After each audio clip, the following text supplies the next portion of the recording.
Почитувани сограѓани, изминува и последната година од криминалното владење на градоначалникот од ВМРО ДПМН Сашко Николов.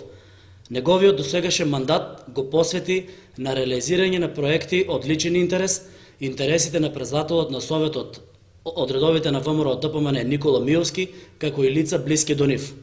Резултатот од ваквото владење е целосно уништување на економскиот развој на општината со нереализирање на ветените проекти.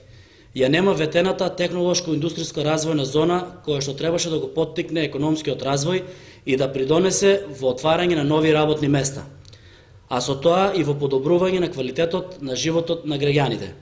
Ја нема ниту ветената индустријска зона Долно Рудино, во која што требаше да бидат сместени неколку индустријски капацитети со цел да бидат во функција на граѓаните на општина Радовиш.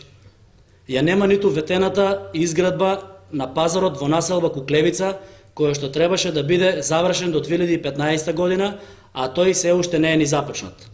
Дополнително, едно од големите неисполнети проекти е и гасификацијата, која што представува мисловна именка за жителите на општина Радовиш. Наместо локалната власт, предводена од ВМРО ДПМН, да се фокусира на реализација на овие капитални проекти, кои што се од суштинско значење за сите граѓани на нашата општина, тие се насочени исклучиво за своји лични и бизнес интереси. Како резултат на ваквата погубна политика, граѓаните се посиромашни и својата иднина ја гледаат надвор од Радовиш, но и надвор од државата. Затоа на Македонија и се неопходни промени. Промените доаѓаат и еднаш за секогаш ќе се стави крај на оваа корумпирана, криминална и клептоманска власт.